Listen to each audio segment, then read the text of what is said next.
Are you stuck with the VAN9003? This build of Vanguard is out of compliance error on Windows 11? Don't worry. This quick guide will walk you through the exact steps to get Valorant running again.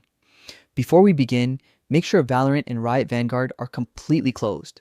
Let's start with the Windows fix. Search Valorant in your Start menu, then right-click the icon and choose Open File Location.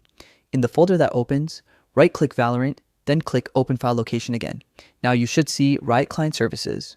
Right-click it, open Properties, and go to the Compatibility tab. Scroll a little, check Run this program in compatibility mode, and set it to Windows 8. Apply the settings and close the window. This simple tweak alone fixes the issue for many players. If the error still appears, the next step is to adjust secure boot settings in your BIOS. Restart your PC, and as it boots, press the key your system uses to open the BIOS menu, usually F12, Delete, or ESC depending on your motherboard. Once you're inside the BIOS, navigate to the Security or Boot section and look for Secure Boot. Open it, find Secure Boot State, and set it to Enabled. After that, save and exit your BIOS. Your PC will reboot with the new settings applied. Now try launching Valorant again. The VAN9003 error should be gone.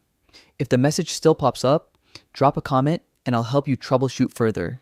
If this tutorial solved your issue, consider leaving a like and subscribing for more fast and helpful fixes.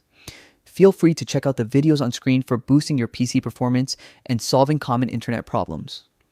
Thanks for watching, and I'll see you in the next one.